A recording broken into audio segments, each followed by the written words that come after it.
تمام روایتوں کو سامنے رکھ کر جو بات واضح ہوتی ہے وہ یہ ہے کہ یہ دین میں کوئی چیز نہیں ہے۔ سلامتی ہے ان آنکھوں پہ جو ہدایت پہ نظریں جمائے بیٹھی ہیں، ان کانوں پہ جو ذکر خیر کے منتظر رہتے ہیں، اور ان قدموں پہ جو ہدایت کی راہ پہ گامزن ہیں۔ تو ایک ایک کر کے میں ان سوالات کا جواب آپ سے لیتا ہوں۔ ہم عام طور پہ دیکھتے ہیں ہم سب جب بھی کسی مذہبی عالم کو، میں انہی سوالات میں سے پہلے چھوٹے سوالات کو لے لیتا ہوں اور پھر جو فکری سوالات ہیں بڑے ان پہ آتا ہوں۔ علماء ہم دیکھتے ہیں تو ان کا ایک خاص حیت، خاص لباس، ایک داڑھی، ایک خاص قسم کی جامہ زیبی آپ کی بظاہر بھی اس سے مختلف نظر آتی ہے، اور اعتراض یہ کیا گیا ہے کہ داڑھی ہمیشہ سے انبیاء کی ایک سنت رہی ہے، لیکن آپ داڑھی کو سنت نہیں مانتے۔ یہیں سے آغاز کر لیتے ہیں۔ بسم اللہ الرحمن الرحیم۔ آپ کی بڑی عنایت ہے کہ آپ یہ سوالات اس طرح میرے سامنے رکھ رہے ہیں۔ میں دین کا ایک طالب علم ہوں۔ میرے ساتھ مسئلہ یہ ہے کہ میں جب شعور تو نہ یہ صورتحال تھی کہ میں ایک مذہبی گھرانے میں پیدا ہوا ہوں، مجھے بہرحال کسی مدرسے میں تعلیم پانے کا موقع ملا ہے، میں وہاں سے نکلا ہوں، اب مجھے دین ہی کی بات کرنی ہے۔ میرا پس منظر یہ تھا کہ میں ایک ذمہ دار گھرانے سے تعلق رکھتا تھا۔ میرے گرامی قدر والد ایک صوفی بزرگ تھے۔ میں نے ابتدا میں وہی چیزیں پڑھیں جو بالعموم تصوف کی تعبیر کو بیان کرتی ہیں، وہی شاعری، وہی ادب، وہی رومی، وہی عطار، وہی ثنائی، انہی چیزوں میں میری پرورش ہوئی۔ میرے سامنے مذہب جب میں شعور کی عمر کو پہنچا تو ایک چیلنج کے طور پر آیا۔ میں جو کچھ مانتا ہوں کیا یہ درست ہے؟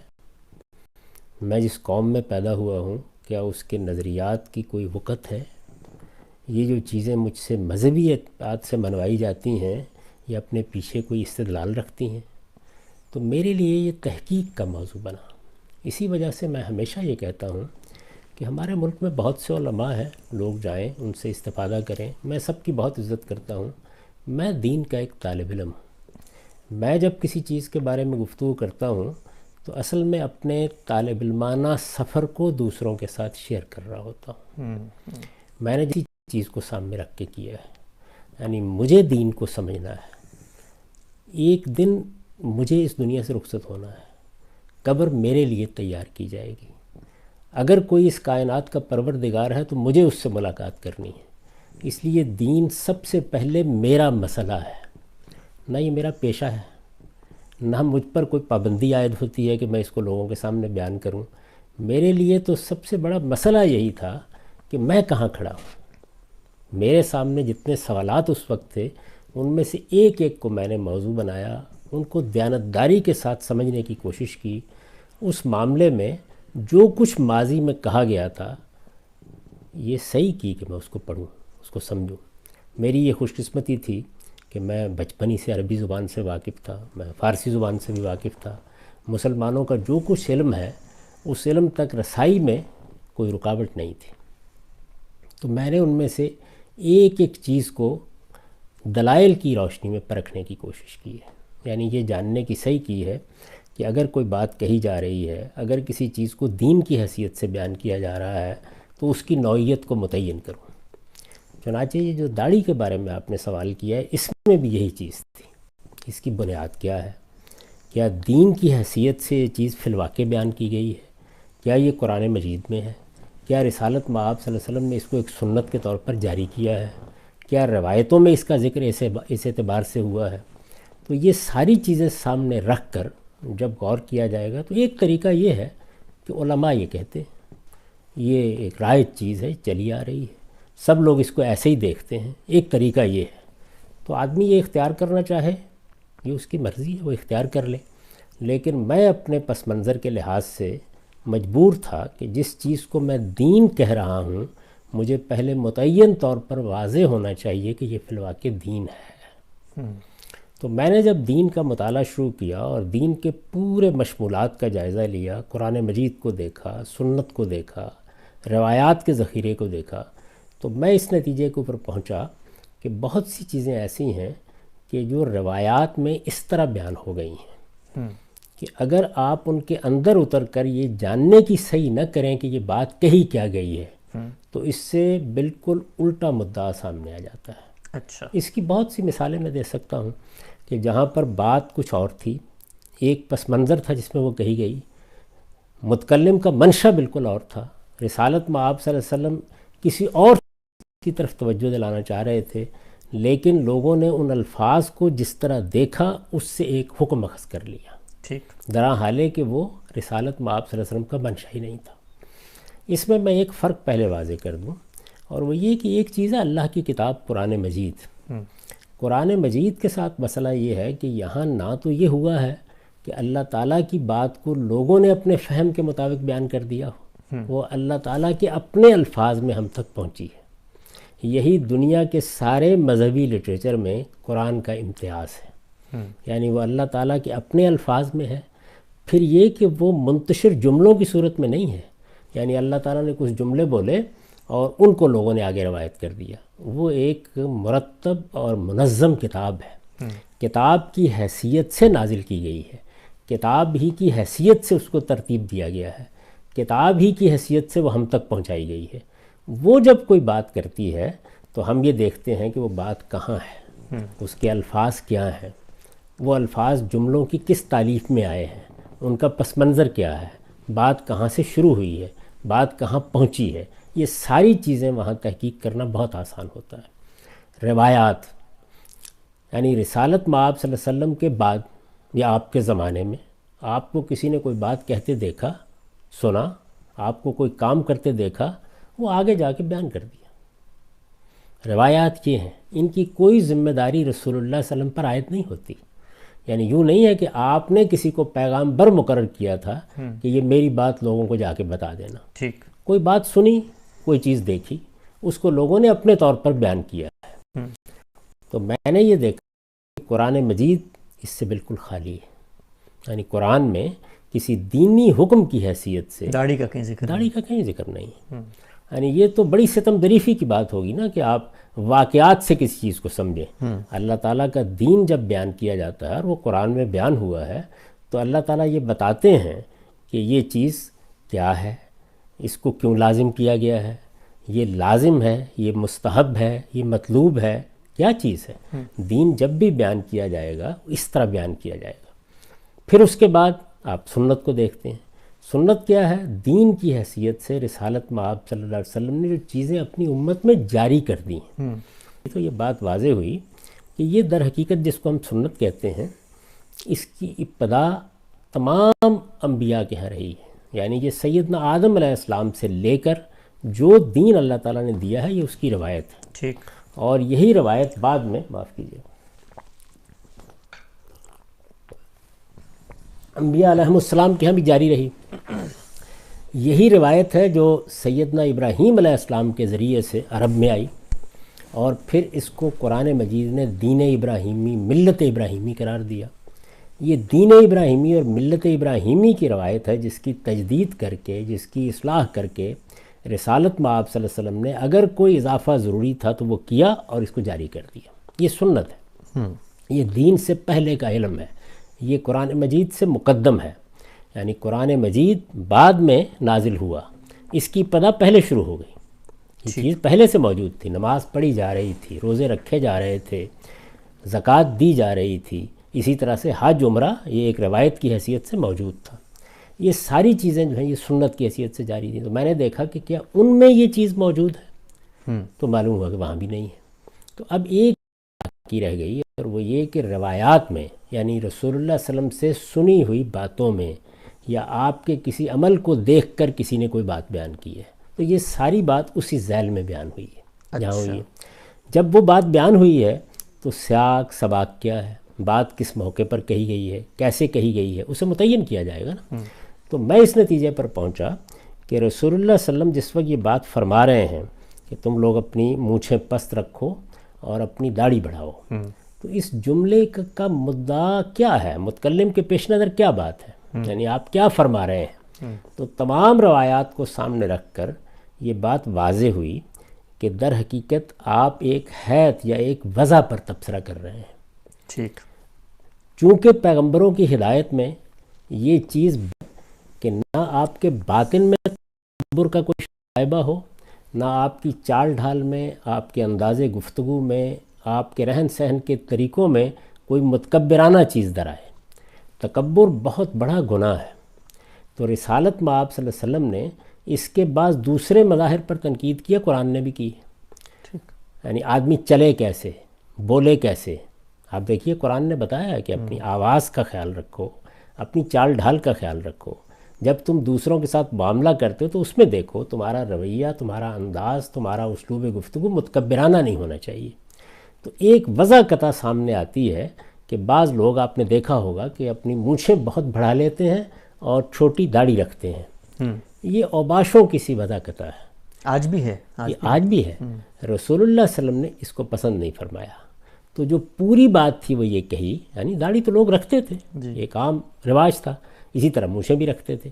اب اس میں جو چیز باعث تنقید بن گئی وہ مخصوص وضع تھی، تو حضور صلی اللہ علیہ وسلم نے اس وضع پر تنقید کی اور یہ بتایا کہ بھائی مونچھیں پست ہونی چاہیے، داڑھی کو بڑھانا چاہتے ہو تو بڑھا لو، داڑھی بڑھا لو، مونچھیں پست کرو۔ یعنی مخاطب جس وضع کو اختیار کیے ہوئے ہے اس کی غلطی آپ نے واضح کی۔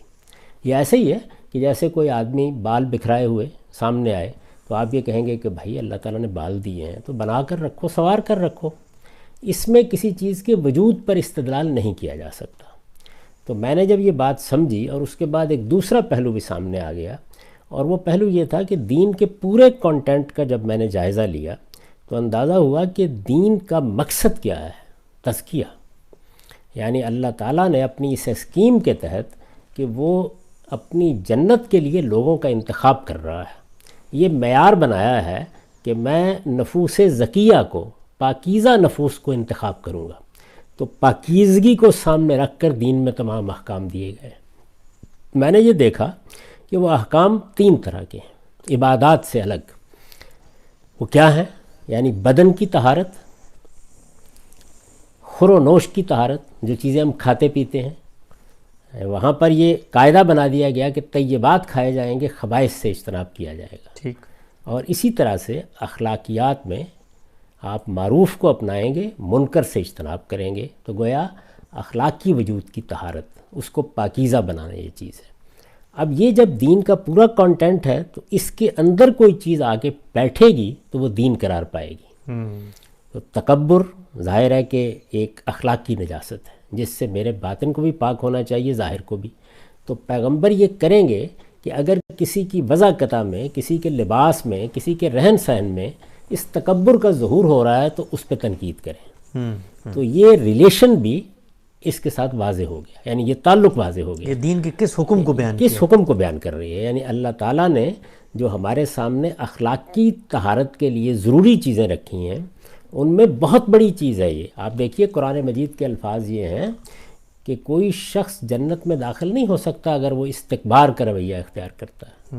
اونٹ سوئی کے ناکے میں داخل ہو سکتا ہے۔ یعنی مستکبرین کے لیے، تکبر کرنے والوں کے لیے جنت کے دروازے بند ہیں۔ یہ بہت بڑی بات ہے۔ اب ظاہر ہے کہ یہ جو تکبر ہے، یہ سرکشی جو انسان کے اندر پائی جاتی ہے، یہ اپنی انا کی پرستش، یہ انسان کی وضع قطع میں، زبان میں، اسلوب میں، بات میں، ہر چیز میں ظاہر ہوتی ہے۔ بالکل۔ تو اسی کو سامنے رکھ کر حضور نے یہ بات ارشاد فرمائی ہے۔ تو یہاں اب اختلاف کیا ہوا؟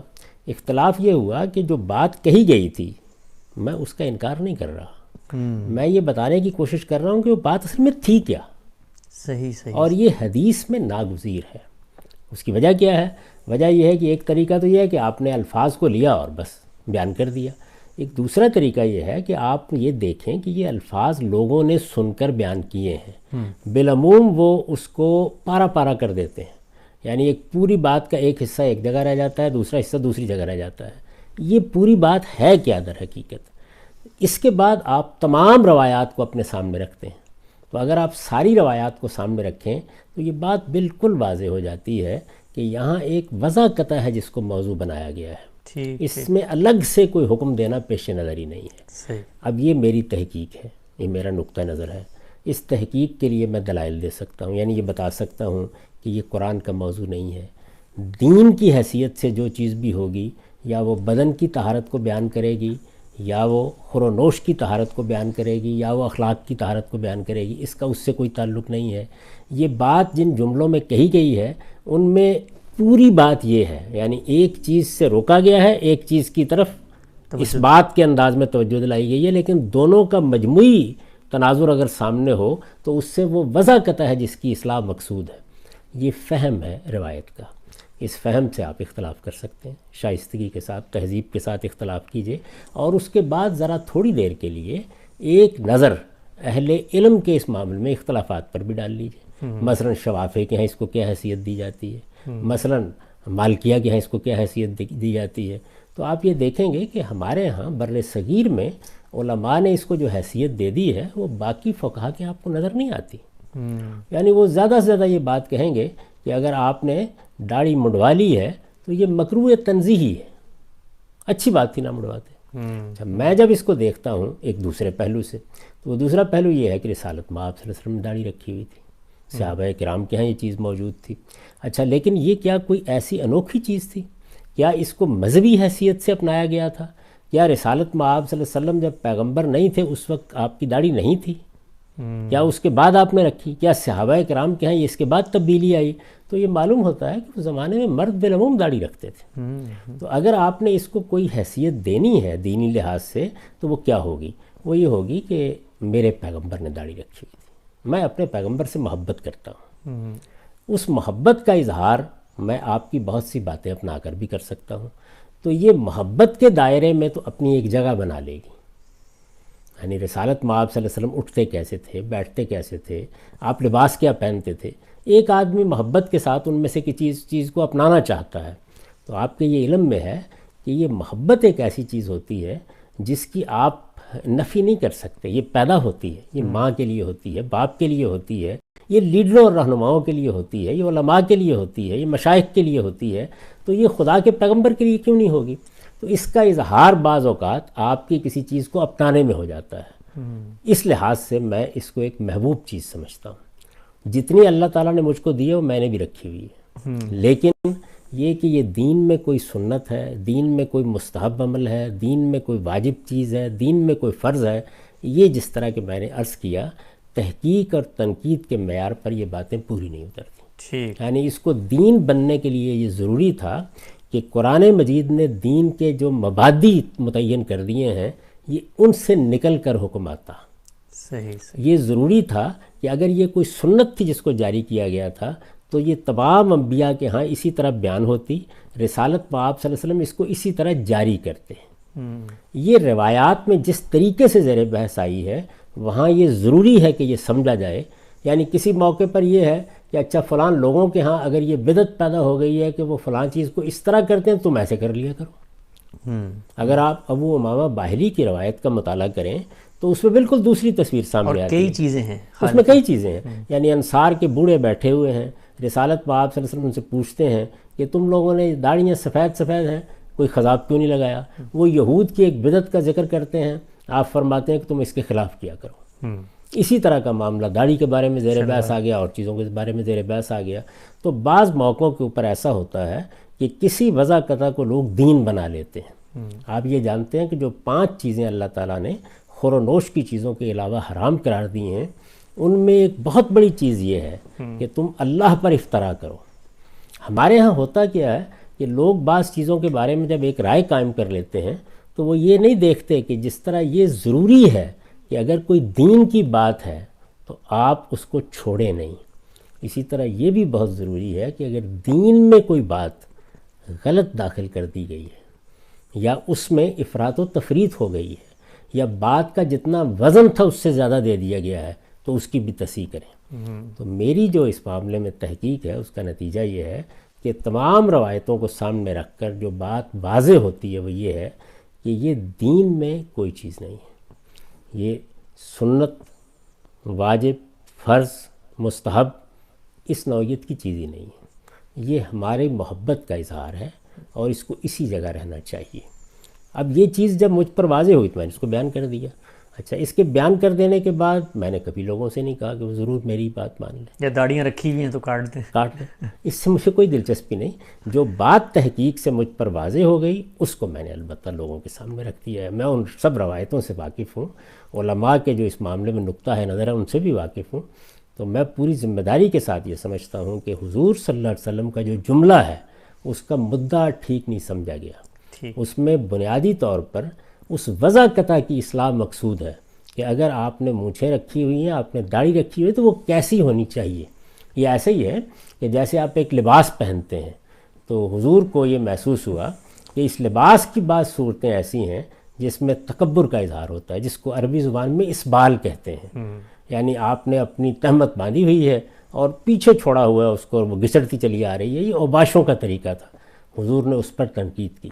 اسی طرح آپ امامہ باندھتے ہیں, اس کا شملہ بہت لمبا ہوتا ہے, ظاہر ہے اس میں بھی ایک متکبرانہ وضع بن جاتی ہے, اس پر آپ نے تنقید کی.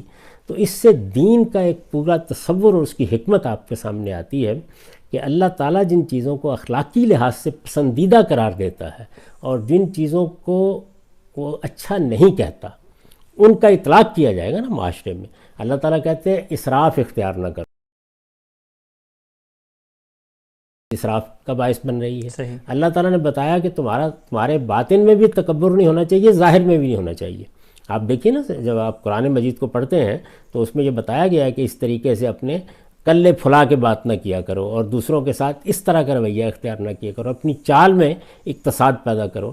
تو حضور صلی اللہ علیہ وسلم نے اس سے یہ سمجھا کہ جب اللہ تعالیٰ تکبر کا اظہار نہ چال میں پسند کرتے ہیں, نہ اٹھنے میں پسند کرتے ہیں, نہ بیٹھنے میں پسند کرتے ہیں, نہ بات میں پسند کرتے ہیں, تو یہ وضع قطع میں بھی نہیں ہونا چاہیے. اسے مونچھیں رکھتے ہیں, داڑھی رکھتے ہیں, یہ میرے نزدیک دین کا موضوع ہی نہیں ہے.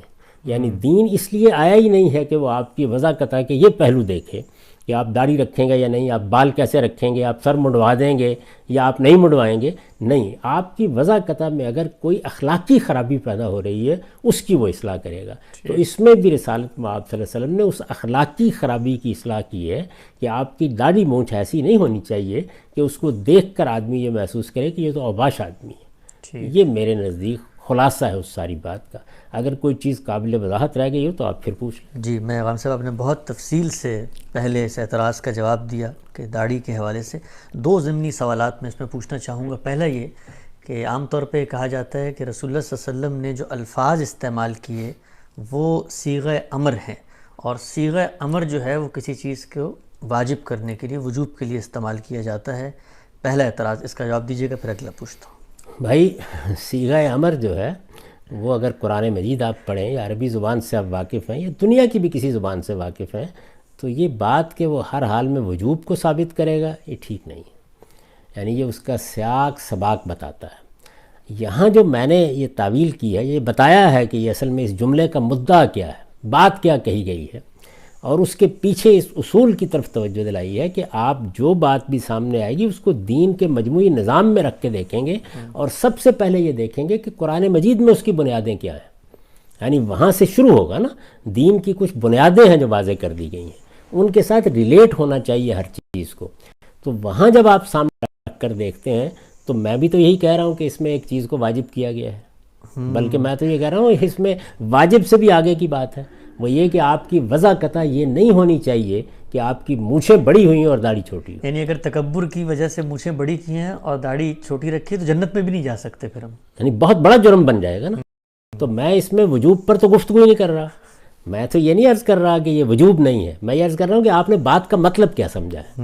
یعنی آپ نے دو جملوں کو الگ کر کے دو الگ احکام سمجھ لیے ہیں, بلکہ دونوں کے مجموعے سے جو بات نکل رہی تھی وہ آپ کو سمجھنی چاہیے تھی, اور وہ دونوں کے مجموعے سے در حقیقت ایک وضع قطع پر نقد کیا گیا ہے, اس کو تبدیل کرنے کا حکم دیا گیا ہے. یہ حکم ہے حضور کا, اور حکم دینی ہے, اور اسی اصول پر مبنی ہے کہ دین میں یہ جو آپ کا قلب ہے اور آپ کے دل میں جو کیفیات پیدا ہوتی ہیں اور آپ کے ہاں جو اخلاقی رضائل و فضائل ہیں وہ سب دین کا موضوع ہے. تو میں نے تو اس جملے کو اٹھا کر اس کو دین کے مجموعی نظام میں رکھ کے بتایا کہ دین در حقیقت متکبرانہ رویوں کی اصلاح کرنا چاہتا ہے. اس لیے حضور نے جو بات فرمائی ہے وہ واجب ہے, لازم ہے, لیکن بات کیا ہے. یعنی میں آپ سے اختلاف اس میں نہیں کر رہا کہ یہ واجب ہے یا نہیں ہے, میں اختلاف اس میں کر رہا ہوں کہ آپ بات نہیں سمجھ رہے ہیں. یعنی بات یہ ہے کہ یہ وضع قطع تبدیل کرو, تمہاری وضع قطع یہ ہونی چاہیے. اگر تم اس طرح سے بڑی بڑی مونچھیں اور چھوٹی داڑھی رکھتے ہو تو جو اس سے تمہاری تصویر بنتی ہے وہ ایک متکبر اور اوباش آدمی کی تصویر بنتی ہے, اسے تبدیل کرو. تو یہ تو بہت بڑی بات ہے, تو اس میں تو وجوب کا سوال نہیں, لیکن چونکہ سوال آپ نے کیا ہے تو میں آپ سے عرض کرتا ہوں کہ امر ہوتا ہے, امر کا صیغہ یہ مشورے کے لیے آ جاتا ہے، ترغیب کے لیے آ جاتا ہے، یہ محض اباحت کو بیان کرتا ہے۔ مثلا دیکھیے قرآن مجید میں جب جمعے کے بارے میں یہ فرمایا کہ اپنا سب کاروبار چھوڑو، تو جب جمعے کے لیے اذان دی جائے تو فسعوا الی ذکر اللہ، آؤ اللہ کے ذکر کی طرف، اللہ کی یاد کی طرف، جمعے کی نماز میں حاضر ہو جاؤ کہی ہے تو فسعوا الی ذکر اللہ، ظاہر ہے کہ یہ بھی امر کا صیغہ ہے اور یہ واجب کر رہا ہے، لازم کر رہا ہے کہ آپ آئیں، اپنا کاروبار چھوڑیں۔ یعنی جمعہ ایک فریضہ ہے۔ جب اس کا اعلان کر دیا گیا اور ہمارے ارباب اقتدار کی طرف سے جمعے کا انعقاد ہو گیا تو اس کے جواب میں حاضر ہونا ضروری ہے، یہ طے ہو گیا۔ اگلا جملہ دیکھیے، فَإِذَا قُضِيَتِ الصَّلَاةُ فَانتَشِرُوا فِي الْأَرْضِ، جب نماز سے فارغ ہو جاؤ تو زمین میں پھیل جاؤ، کاروبار کرو، اللہ تعالیٰ کا فضل تلاش کرو۔ اب آپ یہ کہیں کہ اس کے بعد لازم ہے کہ آپ جا کے کاروبار پہ ضرور بیٹھیں، نہیں، بعض موقعوں کے اوپر امر جو ہے وہ محض ترغیب کو، مشورے کو، اباحت کو، کسی کام کے کرنے کے روا ہونے کو بیان کرتا ہے۔ کلو و شربو کئی جگہوں پہ کئی مقامات کے اوپر آیا ہے، کھاؤ پیو، مطلب یہ ہے کہ جائز ہے تمہارے لیے، تو یہ بات درست نہیں ہے۔ تاہم میں نے جو بات کہی ہے یا جو سمجھی ہے اس سے، اس میں وجوب ہی سمجھا ہے۔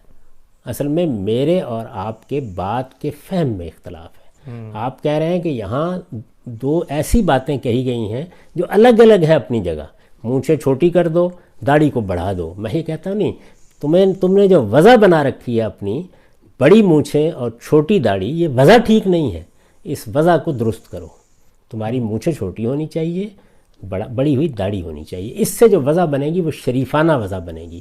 تو یہ وضع ہے جس کی رسالت مآب صلی اللہ علیہ وسلم نے تعلیم دی ہے۔ اگر آپ نے یہ وضع بنائی نہیں رکھی ہوئی تو یہ حکم، یہ ہدایت آپ سے متعلق ہی نہیں ہے۔ بالکل ٹھیک ہے۔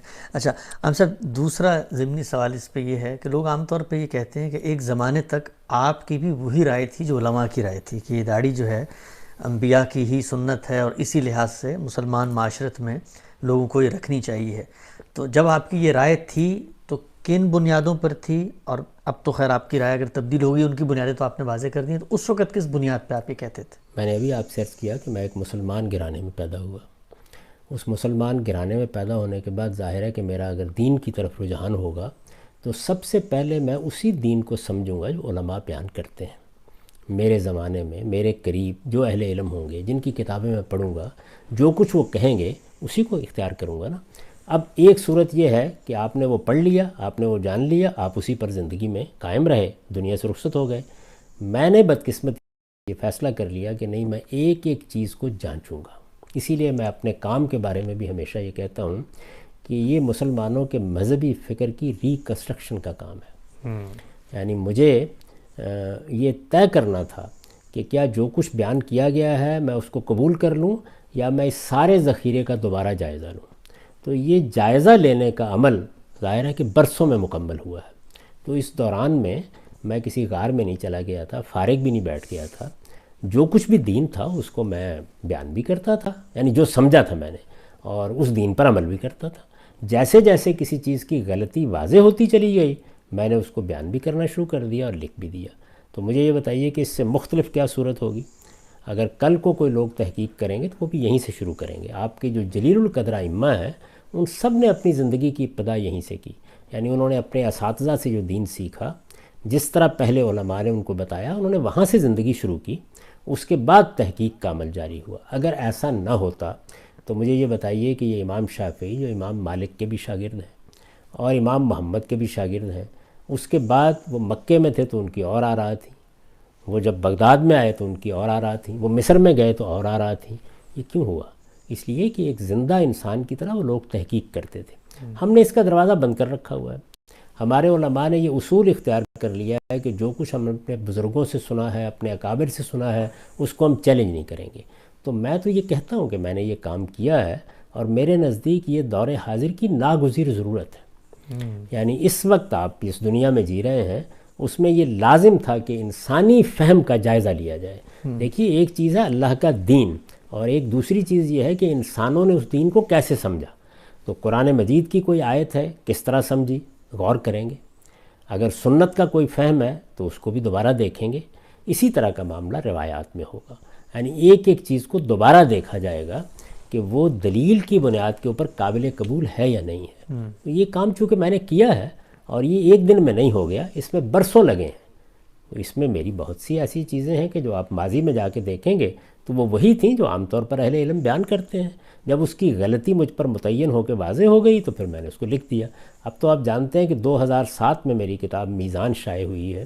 اس میں میں نے پورے دین کو اپنی تحقیق کے مطابق بیان کیا ہے. پھر ایک مرتبہ پوری کتاب پر نظر ثانی کی ہے اور اس کا پھر نظر ثانی شدہ ایڈیشن شائع ہوا ہے. اگر آپ غور کر کے دیکھیں تو خود اپنی تحقیقات پر نظر ثانی کرتے ہوئے میں نے بہت سی چیزوں میں تبدیلیاں کی. تو یہ عمل جس جگہ بھی کسی قوم میں ہوگا وہاں یہی صورتحال پیدا ہو جائے گی. اگر آپ یہ طے کر لیں کہ آپ کو غور نہیں کرنا، جو کچھ آپ کو اپنے آبا سے ملا ہے اسی کو مانتے رہنا ہے، تو پھر ظاہر ہے کہ کوئی تبدیلی بھی نہیں آئے گی. ٹھیک. اچھا عام صاحب، ایک اور سوال جو داڑھی ہی کے ضمن میں سامنے آتا ہے وہ یہ کہ جس وقت ہم یہ کہتے ہیں کہ آپ نے فرمایا کہ رسول اللہ صلی اللہ علیہ وسلم سے محبت، ان سے اپنے تعلق کے اظہار کا ایک نمونہ ہے کہ آدمی داڑھی رکھے، تو کیا آپ یہ کہتے ہیں کہ جو لوگ دین کا کام کرتے ہیں، اللہ اس کے رسول کی بات بتاتے ہیں، تو پھر ان کو تو بدرجہ عتم اس کو اپنانا چاہیے؟ یعنی پھر ان کے لیے کیا جو دین کی بات کرے اور داڑھی نہ رکھے تو اس کے بارے میں پھر آپ کی کیا رائے ہے؟ دیکھیے، یہ دین سے تو اس کا کوئی تعلق ہے ہی نہیں. ایک چیز جب محبت کا اظہار ہے تو محبت کے اظہار کے اسالیب مختلف ہوتے ہیں. ممکن ہے کہ کوئی آدمی آپ کے لباس کو اپنا لے، ممکن ہے کوئی آدمی محض آپ کے لب و لہجے کو اپنے لیے ایک اسوہ قرار دے، ممکن ہے کوئی اور شخص کسی اور چیز کو اپنے لیے قابل تقلید سمجھے. میں ان چیزوں کی بات کر رہا ہوں جن کا تعلق دین سے نہیں ہے، کیونکہ اس میں آپ کے پاس یہ انتخاب ہوتا ہے.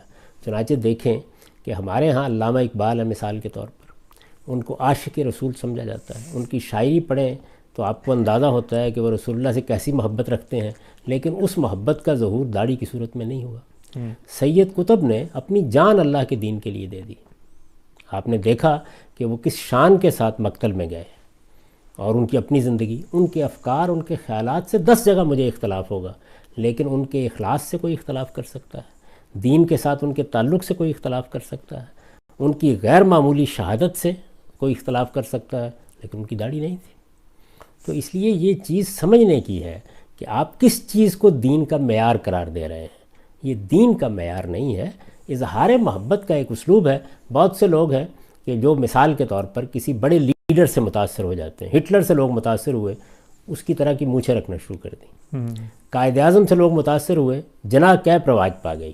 تو یہ چیزیں ہوتی ہیں، لیکن اگر کسی شخص نے مثال کے طور پر جناح کیپ نہیں پہنی تو کیا آپ اس کی محبت پر کوئی بات کہیں گے؟ میں یہ بتا رہا ہوں کہ آپ کے کسی چیز کو اپنانے کی بنیاد کیا ہے، یعنی وہ کس مبدا سے اٹھی ہے. تو وہ اگر تو دین ہے تو دین میں اس کو ثابت ہونا چاہیے، اور اگر وہ دین نہیں ہے، محبت سے تعلق کے اظہار کے لیے کسی کلچرل پہلو سے آپ کسی چیز کو اختیار کرتے ہیں تو اسی طرح اس کو بیان بھی کریں. ٹھیک. اچھا خان صاحب، آپ نے فرمایا ابھی کہ دین کا جو مشمولات ہیں اس کا جب آپ جائزہ لیتے ہیں تو معلوم ہوتا ہے کہ وہاں وہ بڑی کیٹیگری کیا ہے جس سے یہ احکام جو ہے وہ پھوٹ رہے ہوتے ہیں، وہ تزکیہ ہے، پیوریفیکیشن ہے. تو اگر یہ کہا جائے کہ مطلب بظاہر تو سمجھ میں آتا ہے کہ تھوڑی کے اوپر بال اگانے سے کوئی تزکیہ نہیں ہوتا، لیکن اگر یوں بیان کیا جائے کہ یہ اللہ تعالیٰ نے اپنے بندوں کی جو خدا کو مانتے ہیں ان کی نشانی کے طور پر ایک علامت مقرر کر دی ہے، تب تو وہ دین کے اوور آل فریم کے اندر یہ آ سکتی ہے. اگر اللہ تعالیٰ نے اس کو اس حیثیت سے مقرر کیا ہے تو پھر یہ بات بیان ہونی چاہیے، یہ بات پھر قرآن میں بیان ہونی چاہیے، اس کو ایک سنت کی حیثیت سے منتقل ہونا چاہیے. ایسی کوئی چیز نہیں. میں نے تو آپ سے عرض کیا نا کہ جس وقت آپ کے سامنے لوگوں کی بیان کردہ ایک چیز آئے گی، یعنی قرآن مجید میں کوئی چیز نہیں ہے، رسالت میں آپ صلی اللہ علیہ وسلم نے بطور سنت کسی چیز کو جاری نہیں کیا، تو دین کا کانٹینٹ مکمل ہو گیا. اب لوگ آئے ہمارے پاس اور انہوں نے آ کے یہ کہا کہ میں نے حضور صلی اللہ علیہ وسلم سے یہ بات سنی تھی، اس کو روایت اور حدیث کہتے ہیں. یعنی رسالت میں آپ صلی اللہ علیہ وسلم کی وہ باتیں جو لوگوں نے بیان کی ہیں، جن کی کوئی ذمہ داری حضور پر عائد نہیں ہوتی، یہ باتیں لوگ اپنے فہم کے لحاظ سے اپنے لفظوں میں بیان کر دیتے ہیں. اس میں بعض اوقات جملے بھی ٹوٹے ہوئے ہوتے ہیں، ان میں بعض اوقات پس منظر بھی موجود نہیں ہوتا. ان سے متعلق کیا رویہ اختیار کرنا ہے؟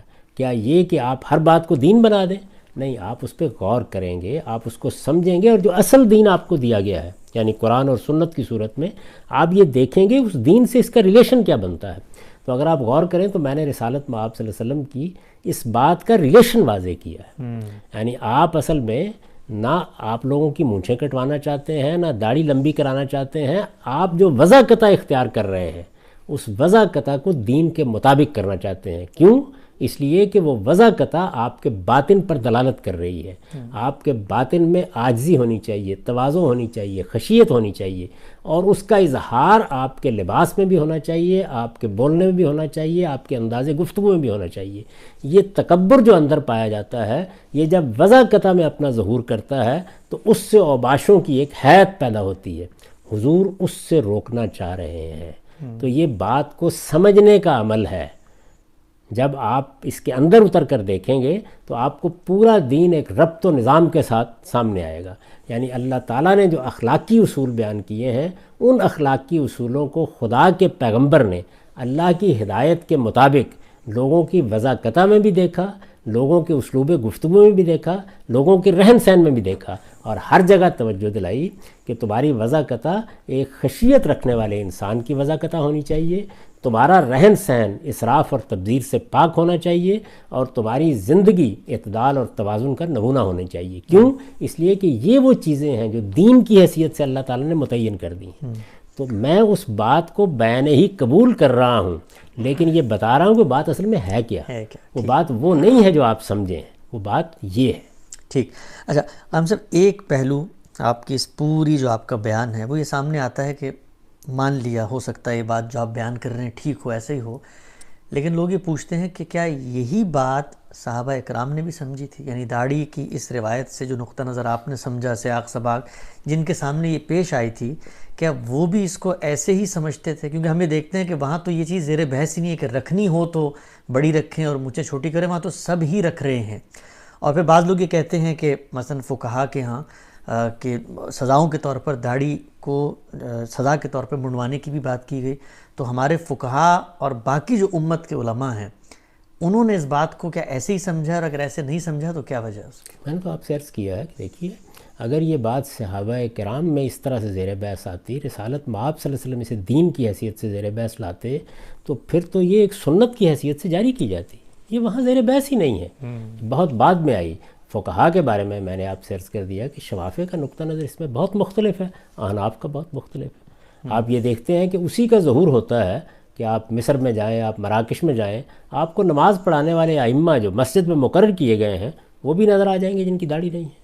بہت سی دنیا کی قومیں ایسی ہیں جن کے ہاں داڑھی اگتی ہی نہیں. ملیشیا میں ہم نے دیکھا ہی، ملیشیا میں آپ نے دیکھا بڑے بڑے علماء کی نہیں ہے. کیوں نہیں ہے؟ اس لیے کہ اس طرح اگتی ہی نہیں ہے داڑھی جس طریقے سے ہمارے ہاں ہے. تو ایک ایسی چیز کو دین کیوں بنایا جاتا جس کے معاملے میں خود اللہ تعالیٰ نے یہ تفریق رکھی ہوئی ہے؟ یہ دین نہیں ہے، بلکہ ایک وضع قطع ہے جو آپ نے لوگوں کی دیکھی، اس کی اصلاح فرمائی. یہ دیکھیے، یہ وضع قطع آپ کے بالوں میں اگر آئے گی، آپ کے لباس میں آئے گی، یعنی کوئی متکبرانہ وضع قطع آپ اختیار کریں گے تو اس سے آپ کو توجہ دلا کے روکا جائے گا. تو میرے اور علماء کے درمیان، یعنی علماء احناف کے درمیان کہیے، جو اس میں اختلاف ہے، وہ اختلاف یہ نہیں ہے کہ میں رسالت مآب صلی اللہ علیہ وسلم کے اس ارشاد کو قبول نہیں کر رہا. میں یہ بتا رہا ہوں کہ اس ارشاد کا مطلب کیا ہے، اس کے معنی کیا ہے. ٹھیک. اچھا ہم سب ایک ہلکا پھلکا سا سوال، لائیو آڈینس بھی دیکھ رہے ہیں.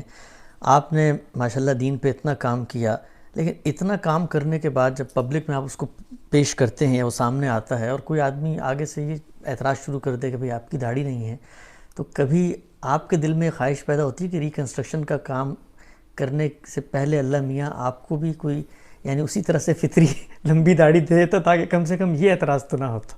نہیں، میں تو یہ دیکھتا ہوں کہ اللہ تعالیٰ کی حکمتیں بہت ہوتی ہیں. وہ جو فیصلے بھی کرتا ہے وہ بالکل صحیح ہوتے ہیں.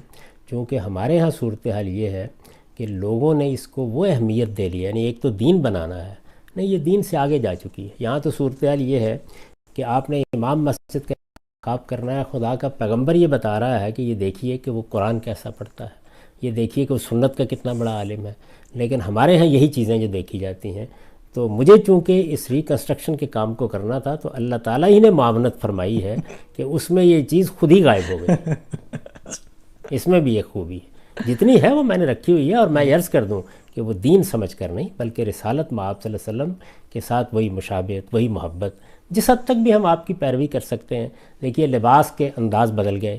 اس وقت اگر آپ دیکھیں تو علماء میں سے کوئی بھی وہ لباس نہیں پہنتا، خاص طور پر بر صغیر میں، جو رسول اللہ صلی اللہ علیہ وسلم پہنا کرتے تھے، اس لیے کہ وہ اب ممکن نہیں رہا پہننا. یعنی تبدیلی آ جاتی ہے.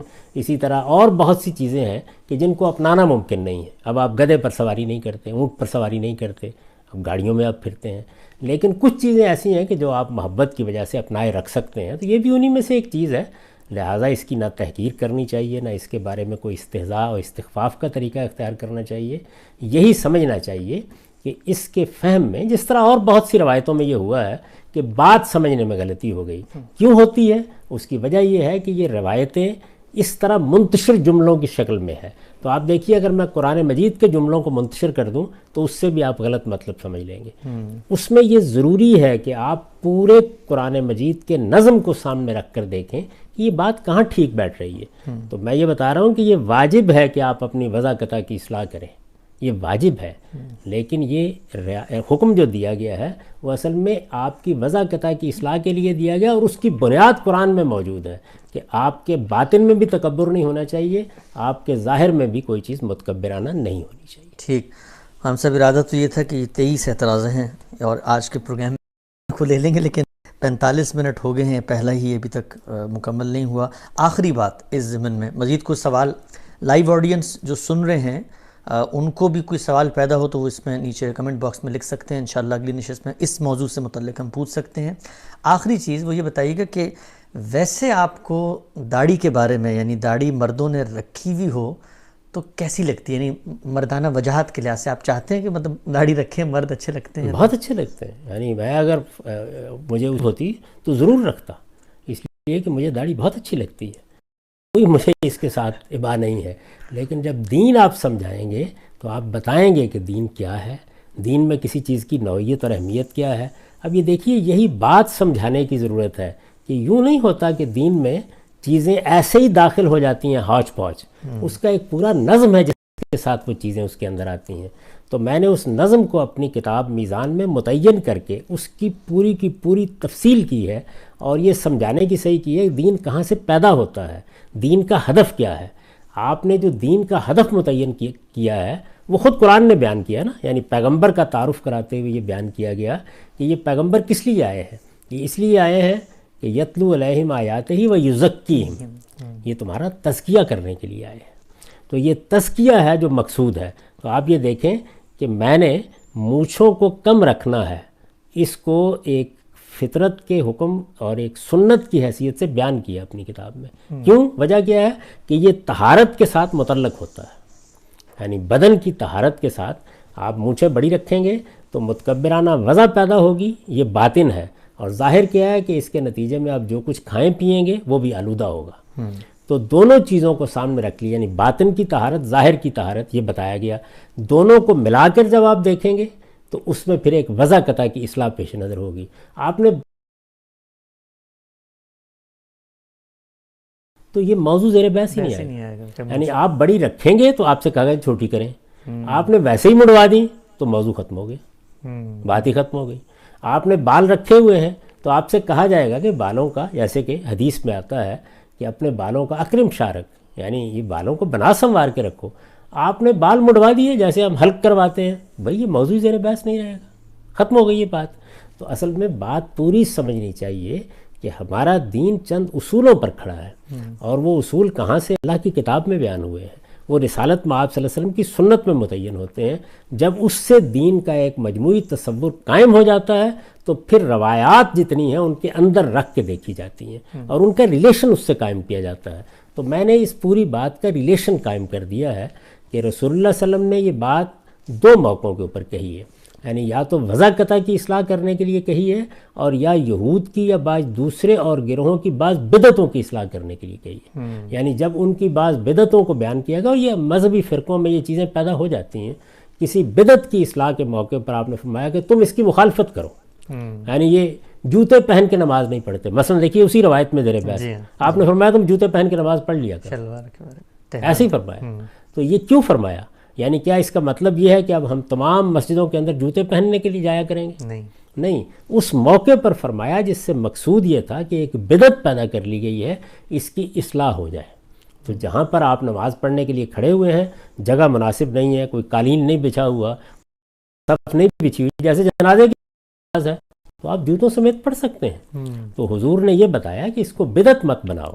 تو آپ کا کوئی اگر آپ کے سامنے لفظ آتا ہے، کلمہ آتا ہے، بات آتی ہے، تو آپ سمجھیں گے کہ کیا چیز ہے۔ یہ سمجھنے کا عمل روایات کے معاملے میں بہت ضروری ہے۔ اس کی وجہ یہ ہے کہ یہاں حضور بات نہیں بیان فرما رہے، لوگ آپ سے بات سن کر بات کو بیان کر رہے ہیں، اور بعض اوقات بات کچھ سے کچھ ہو جاتی ہے۔ آپ جانتے ہیں کہ حضرت عمر جیسی شخصیت پر سیدہ عائشہ نے تبصرہ کیا جب انہوں نے یہ بیان کیا میت کو عذاب ہوتا ہے، تو انہوں نے کہا کہ عمر جھوٹ نہیں بولتے، لیکن بعض اوقات سننے میں غلطی لگ جاتی ہے۔ تو جس طرح بات کو سننے میں غلطی لگتی ہے، اسی طرح بات کو سمجھنے میں بھی غلطی لگ جاتی ہے۔ یہ سمجھنے میں غلطی لگی ہے جس کی میں نے اصلاح کرنے کی کوشش کی ہے۔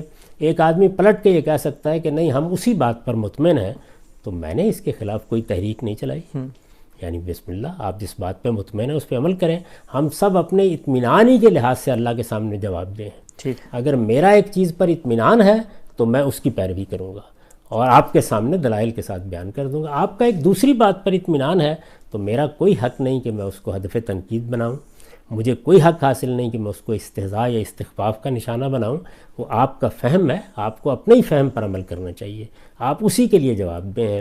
میں تو اللہ سے دعا کرتا ہوں کہ کاش ہمارے اندر یہ حوصلہ پیدا ہو جائے کہ ہم اہل علم کی باتوں کو اس جذبے سے سنیں، جو کچھ ہم پہلے جانتے ہیں اس پر نظر ثانی کے لیے تیار رہیں۔